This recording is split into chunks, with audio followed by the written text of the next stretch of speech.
The Adventure Time finale was satisfying to lots of fans, including myself, but plenty of others felt like it fell short, specifically in the Finn romance department.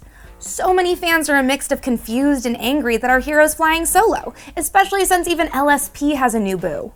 Sure, it does feel a little off that the show spent a large portion of its time dealing with Finn's romances, and it's a tad bizarre that the hero of the story doesn't end up with a romantic companion. But if you take a step back and look at what Finn has learned from his many romances, it actually isn't all that strange to see that he ended up as a bachelor by the end of the series. In fact, being single might actually be the best thing for Finn. So let's delve into Finn's romantic history to see why that might be the case. I'm Chris Carr. And I'm Winnie Van Lanningham. And here's why Finn staying single is for the best. Princess Bubblegum. Let's take a walk down memory lane and revisit some of Finn's crushes and companions from the series. The one that comes to mind first is good old PB, Princess Bubblegum. Now, a lot of you in the comments section have been telling us how you think Finn should have ended up with Peebs. And to that I say, really? Why would you want to be with somebody who doesn't like you like that? Finn's crush is pretty dang obvious. Not only does he interact with Peebs way more than any of the other princesses, he's not exactly subtle with his feelings. Like in Ricardio the Heart Guy, when Finn is protective of Peebs and gets super jealous and does that science dance to get the princess's attention. Of course, we all know that PB handed Ricardio's butt to him once he was exposed as a villain. Our girl literally ripped him a new one. Finn always jumps at the chance to do anything for her. Now I need to be very clear here, because PB was too. Princess Bubblegum saw Finn as a friend, always said she was his friend, and nothing more. Just because Finn did nice things for her did not entitle him to a relationship with her. If you're just nice to a guy or a gal because you think they'll date you, that's a real bummer. You should be nice for the sake of being nice. It's homies help homies always, not homies help homies so hopefully they can get to second base with their homie. Many of you like to bring up that Princess Bubblegum, on a few occasions, kissed Finn. Yeah, on the cheek, like your Nana would kiss you. Now, if our pink princess was tonguing our hero on the reg, I could get on board with your argument, but she doesn't, and I can't. I'm a Texas Italian girl, y'all. Cheek kissing is like the fourth thing we learn after how to shine a boot and eat a baby cow. They teach you how to eat a baby cow? Specifically? Did they not teach you that lesson? Kisses aside, the princess made it very clear that they were just going to be bros, which is why I think, for a spell there, Finn had a pretty unhealthy obsession with Bonnibel. Like how in What Was Missing, we find out that Finn's been secretly keeping a wad of Bubblegum's hair. I know that could be romantic in an old-timey, here's a lock of my hair, keep it so you'll think of me kind of way, but Finn took it and is kind of weird with it. Also, who keeps gum around like that? That's how you get ants. Due to his repeated romantic rejections, Finn gets really depressed and sobs over Peebs in a shrine he's made with 2 framed pictures of the princess, her hair wad, and a pool of his own salty tears. Remember how freaking weird we all thought it was that Helga Pataki had that football head ritualistic altar she built for Arnold? Yeah. Finn's a few wads short of making a gum bust for PB. Call me crazy, but you probably shouldn't date anyone you're obsessed with. That's just not gonna end well. Flame Princess. You know how you get the hots for someone after they set fire to your home? No? Alright, me neither. In Incendium, we meet Flame Princess, Finn's first girlfriend, now turned ex. In a wacky case of false identities, Jake poses as Finn and tries to date her. Jake's trying to do right by his bro. He thinks a new flame, I guess literally here, will pull Finn out of his bubblegum blues. Jake screws the pooch and ends up telling Flame Princess's father, while disguised as Finn, that he doesn't like her. So she thinks Finn came to ask her out, but not ask her out, and mixed signals suck, so she ends up losing her goddamn mind and attacks him at the tree fort. She starts a fire in the treehouse, which burns up the Princess Bubblegum shrine. The real Finn ends up saving Flame Princess from her own fiery destruction. Once she regains consciousness, she starts yelling at him for not liking her, and Finn says that he does like her. She blushes, she slaps him, and now Finn has a new crush. Okay, so let's unpack that. A girl sets your house on fire, burns up your swim fan-inspired chamber of spankets to the girl you're in love with, demands why you don't like her, and you decide you do. Alright, dude, come on. In Hot to the Touch, the two explore trying to be together, since FP keeps burning our boy whenever she's feeling frisky. Because Finn cries over not being able to just like a girl, the Flame Princess believes Finn to be a water elemental since he can create water. She believes that no matter how into one another they are, they just can't be together because it'll literally hurt. Finn wants to try anyway, and by the end of the episode Burning Low, the two are officially boyfriend and girlfriend. And you know how that goes, guys. You get hot and heavy, and you start smooching your lady, and she falls into the Earth's crust because her elemental matrix becomes unstable. This is a moment where Finn does show how he's growing and maturing. He says to Flame Princess that he needs her to be okay, and the whole episode shows his selfless love for his fiery gal pal. But then we take 2 steps way back in Reign of Gunters, when Finn decides to take advice from a pickup artist-style book called Mind Games to keep his options open in case Flame Princess doesn't work out. Wow. Alright, just saying, if you have a fallback plan, kids, you're gonna fall back. And boy, does this kid blow it.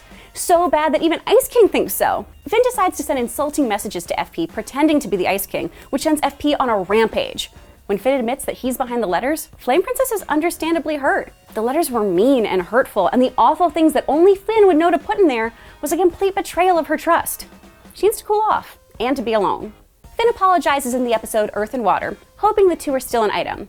Though Flame Princess accepts Finn's apology, she does finalize their breakup, saying they can be friends and he can visit her whenever, so long as he's always 100% honest with her. Our boy holds a torch for his first love for a while, but ultimately moves on. In Happy Warrior, when Finn sneaks into the Fire Kingdom with LSP, she asks if Finn is still into Flame Princess. Finn says, no, FP and I are just friends, and I'm really proud of that friendship. Getting there took a lot of trust building and emotional growth. Even Finn just wants to be friends. Plus, this is a super important lesson here, guys. You can always love someone, but that love can change and grow and become different. Romantic love and friendship love are both great. Breezy! Even though the Finn and Breezy storyline only span the length of a 12-minute episode, there's a lot to unpack here. The beginning of the episode finds Finn getting checked out by Dr. Princess after he loses his arm and grows a little flower guy to replace it. Finn's feeling pretty empty and depressed because of all the junk that went down with his dad, and all I can say is, same. And what's the natural course of action when you have a case of the daddy issues? Get really slutty! When Dr. Princess reminds him that everyone knows he and Flame Princess broke up and prescribes him to have a little fun to keep his flower healthy, Finn decides he's gonna make out with every princess in Ooh, starting with Crab Princess. It's a foolproof plan! He can't feel anything, so tongue jousting random babes until his heart grows back has to work. Hey man, no judgment. After my ex-boyfriend cheated on me with some actress because she bought him stupid wrestling tickets, I totally hooked up with like half the Lower East Side, most of Williamsburg, and a little bit of Tribeca. It happens. But on Finn's way to his soul search and makeout parade, a sweet little bumble named Breezy spots his flower and immediately falls in love with it. She approaches him at Crab Princess's party and tries to hit on his flower without being creepy. But obviously, Finn isn't down to go interspecies with a dangerous insect. So Breezy decides to wingman him with the secret intention of seducing him into letting her get with his flower. It's kinda messed up and weird, but at least she's a great matchmaker. Baby girl decides to help win Finn some makeouts, and they're off. Boners in their shorts, the wind in their sails. She helps him kiss Lizard Princess and Muscle Princess, and pretty soon he doesn't care who the princess is. He's gonna get her, and he's gonna kiss her. When he tries to hook up with Frozen Yogurt Princess, that's where Jake draws the line, because she's basically a mashup of PB and FP. Finn storms off with Breezy, trying way too hard to squash down the anger he's feeling and replace it with Frenching. But even though Finn is getting tail right and left, he still isn't happy. Breezy reminds him that he needs to do whatever it takes to keep his flower alive, and that she'll do whatever she can to help him keep having fun. Breezy's whole deal is that she's supposed to drink the royal jelly and become a ruler of her bee people, but homegirl doesn't want to be tied down, yo. Finn tells her to keep roaming free, and Breezy kinda doesn't want to take the hint. She keeps flirting with him and he keeps being oblivious to her advances because his heart's shrouded in darkness or whatever. Apparently, Breezy's bee tribe doesn't like her hanging out with a baloney tube like Finn instead of working, and they decide to attack. In order to save Finn, Breezy has to drink whatever kind of ground up ecstasy is in that royal jelly, and technomorphs into her final form as the queen bee to save him. After Breezy Sailor Moons her way through an angel dust fueled magical girl transformation sequence, she tells Finn that she's in love with his flower, and then confesses that she's in love with him too. Unfortunately, Finn doesn't have any feelings left at all, and he tells her that he just doesn't feel the same way. Look, this is heartbreaking. It sucks for Finn because he had to go ahead and hurt his new friend's feelings, and it sucks for Breezy because she had to walk away from her ultimate crush. But this stuff is totally a part of dating. Someday, you might not like someone back. Or you might have the biggest crush in the world on someone who doesn't know you exist. Either way, both of these dudes do a pretty good job in being chill to each other and respectful of each other's space.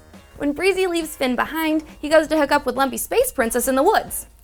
Finn thinks he's just gonna smooch her, but LSP has something a little more hardcore in mind. I didn't wait infinity for a dip in the kiddie pool. We're taking this to the deep end. Don't be scared, Finn. Lumpy's on lifeguard duty. Wait, oh my god, can I do like a mini Ruined segment? Okay kids, if you haven't guessed this by now, this episode is a big old puberty PSA, starting with the fact that it's literally about bees. Not so much about birds, but I made a choice. Finn's flower is a metaphor for his flower, as in his virginity, and B-Girl keeps on buzzing on in trying to deflower him. Homeboy's like, dude, I just want to keep it casual. And she's like, but I drank the royal jelly for you, which we all know is code for anal. In this scene, Lumpy Space Princess kind of forces Finn to become a man before he was ready. And I'm not saying she threw him an impromptu bar mitzvah. No means no, LSP. Miss me with that date rape attitude. In the end, it turns out that Breezy was right. Finn's flower really needed him to suddenly sprout a long piece of wood, explode into white flowers, and slather the ground in sticky stuff.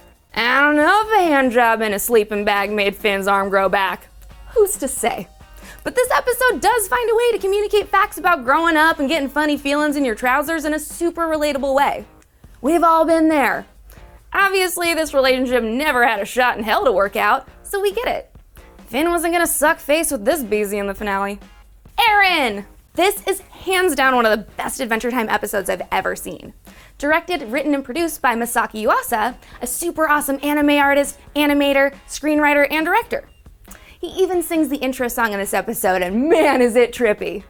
No need to drop acid in Joshua Tree with your stoner college friends. Just watch this episode for a drug-free psychedelic experience. When Jake and Finn visit Princess Bubblegum's museum about the life cycle of a caterpillar, Magic Man puts some kind of voodoo on Finn to hurl him into a mushroom trip, or as I like to call it, that Heffalumps and Woozle scene in the 1968 classic Winnie the Pooh movie, The Blustery Day. Oh, we get it. You are the walrus. Cuckoo-ca-choo. Finn and Jake hallucinate that they're different parts of the caterpillar's life cycle, blah, blah, blah, blah, blah. And while they're in their wandering in the desert for 40 years phase, Finn and Jake's caterpillar forms come across the most beautiful caterpillar in the whole world. She almost collapses in the scorching desert heat, but Finn still wants to kiss her on the mouth and wife her, so he helps her make it to the oasis. After eating a bunch of leaves, they totally feel like it's a good idea to get married. They run away to Caterpillar Vegas, I guess, and get hitched. Their wedding bliss is sadly short-lived, but Finn promises to find her in the next life cycle and marry her all over again. That's too much commitment for her, and she bounces, but whatever. The Spanish have a saying, tocamos y vamos, that translates to, we touch and we go. I mean, it's slang for hit it and quit it, but the roots of it are kind of sweet. Different people come in and out of our lives for different reasons. Even if Finn doesn't see her in the next life, it's okay. They spent their time together for a reason, and when it was done, they were just bird food. Huntress Wizard! Obviously, I love Huntress Wizard because she's voiced by Jenny Slate, but she's also the person I think most people wanted Finn to end up with in the finale. In the beginning, Finn doesn't even like her like that. He's just trying to help her summon the spirit of the forest with his mad flute playing skills. Jake is on the hunt to find out who Finn's new secret girlfriend is, and he totally freaks when he finds out it's Huntress Wizard. As usual, Jake tries to convince his bud that he can get any girl he wants. It definitely doesn't hurt that they met while Finn was all naked and glorious in the river playing his flute. Huntress Wizard wants Finn to help summon her former mentor, ex-boyfriend, Scientologist friend? I don't know what he is, but HW wants to talk to him and she needs Finn's help. She thinks she can make his flute spell work if they whittle him a fancy one out of thunderboar tusk, so Finn, Jake, and Huntress Wizard start tracking one down. When they reach a magic stream, Huntress Wizard assures Jake that it's chock full of ayahuasca, and Finn slurps it down. Do parents know that their kids are watching a show where dicks and peyote bro is the solution for almost everything? Probably not. Is Hunter S. Thompson ghostwriting the show from the grave? Yes.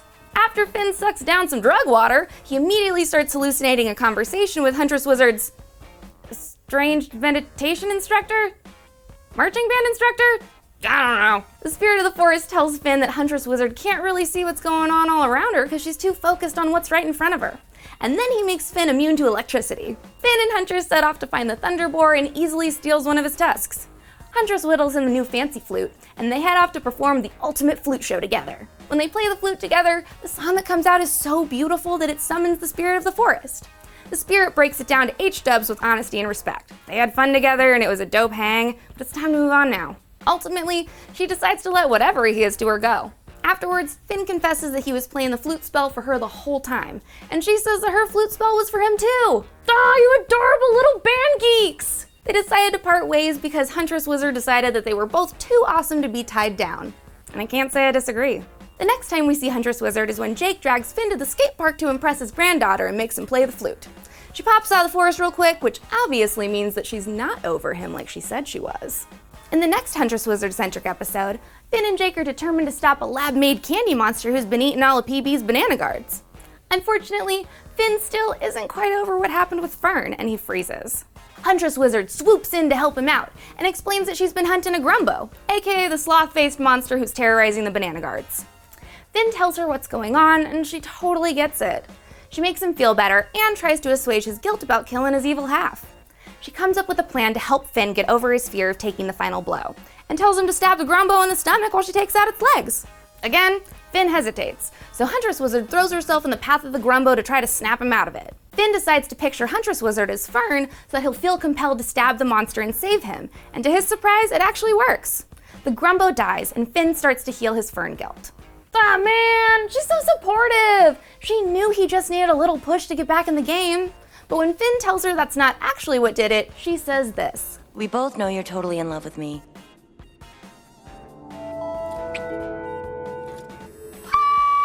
Okay, so maybe that kiss could have been a little better if she didn't morph into his grass clone, but hey, at least they admitted that they still like each other.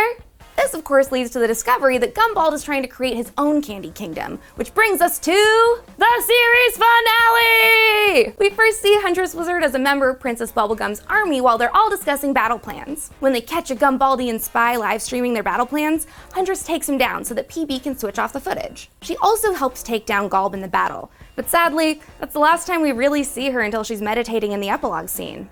I don't know about y'all, but I took that to mean that she had reached her own state of nirvana on her own. Like she said herself, she's just too awesome a being to be romantically linked to anyone else. Some people find their greatest power within themselves. And hey man, that's okay. Look dudes, I totally get it. This really is an unsatisfying end to a really epic character. I know most of you are disappointed because she and Finn didn't share another kiss in the finale, but I gotta disagree. I think that feeling we're all feeling is just all of us wishing this character had a more satisfying conclusion. And also, come on! What is this, the Battle of Hogwarts? We don't have time for a Hermione-Ron makeout scene. Gulp is hella evil, yo! Do we think having her meditate for a split second was enough of a wrap-up? No. But do we know you can't just play around at tonsil hockey in the middle of a battlefield? Yes. I think Finn made the right call to rechannel his feelings into saving his home. And if you don't take our word for it based on the fact that none of these girls were even in it for the long haul with Finn, we have extra proof. For starters, there's Finn's age. Monogamy at 17 is his great adventure? I'm sorry, is he Ariel from The Little Mermaid? I know that when Princess Bubblegum is de-aged in the episode Too Young, she's much more affectionate to Finn. Maybe if she was that young, they'd be on the same page and could have romantic feelings for him. But that's not where the chips fell, adventurers. In Too Old, Finn is once again interested in Bonnie after his breakup with Flame Princess, and then realizes that they have a lot of reasons why they shouldn't be together, and not just because of the age gap. But please, miss me with this Bella and Edward Cullen schniz. You shouldn't make life-altering decisions at 17, and you probably shouldn't be with someone who has 1,000 years on you. Harold and Maude worked out kind of okay, but Anna Nicole Smith and J. Howard Marshall sure didn't. It makes sense that Bonnie and Marcy end up together, because they've been in love for at least a sesquicentennial, and they have an eternity to spend it together. And even though their kiss was hilarious, I kind of feel like Lemongrab and LSP's relationship isn't gonna last. Besides, with Finn being 17 years old, it's kind of the equivalent to marrying your high school sweetheart. And while that works out once in a blue moon in a rural town in West Texas, it'd be kind of lame if Finn ended up marrying dental hygienist from his hometown princess. Did y'all drink Gumball's juice and forget the part where this is a show about friendship? I'll borrow from Princess Jasmine here and say that gals are not a prize to be won. Yes, that's the second Disney reference we've made, but if you're gonna get all basic and think that dudes and dudettes can only be in each other's lives romantically, then that's the angle I'm running with. Finn has an amazing support system of friends. His adoptive family is finally getting to hang with his bio mom. He doesn't need to be in a serious relationship. He needs his bros and lady bros. Maybe in the beginning he was kicking evil's butt just so he could get smooched. By the end of the series, he's okay with where he's at. He was going on the best adventures with the coolest people he knew and positively impacting their lives. Just like Little Pony says, friendship is magic. So the guy didn't get the gal in the end. Who cares? I wasn't here for love connections. I was here for adventuring and that really weird, specific, but hard to explain feeling that comes with it. And cool friendships. The finale literally ends with the island song inviting us all to go on an adventure. And y'all want your boy Finn to settle down? I think you kind of missed the mark if that's the case. But you guys are definitely going to have opinions on this, so let us know in the comments below. Should Finn have ended up in a romantic relationship in the end? And with who? If there's ever a revival, I'm betting my money on Aaron. What? He doesn't need a relationship to be fulfilled, but his soul wanted to find her soul even if they were eating each other in the phase of the caterpillar cycle. Let me live, I think it's cute. Okay. Well, be sure to like, subscribe, and share all things Nerdwire. And if you want to check out more mathematical Adventure Time episodes, click to the left of our faces, or look for us on Roku.